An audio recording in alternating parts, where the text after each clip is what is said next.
એ એક દિવસનો નથી, આ રોજે રોજનું છે. અહીંયા આગળ કાયમ માટે રોડની તકલીફ રહેલી છે.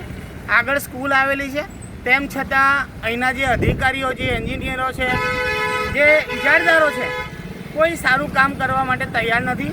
ફક્ત ને ફક્ત ભ્રષ્ટાચાર માટે આ વોર્ડ નંબર 4 એક એવું કહેવાય કે સેન્ટર બની ગયું છે. તમે જુઓ તો આટલી સ્કૂલમાં આવવા જવાનો રસ્તો હોય, ખાસ જવાના રસ્તા પર જ ટ્રક આવી રીતે ફસાયેલી છે, કોઈ કાઢવા તૈયાર નથી. તંત્ર બેદરકાર છે.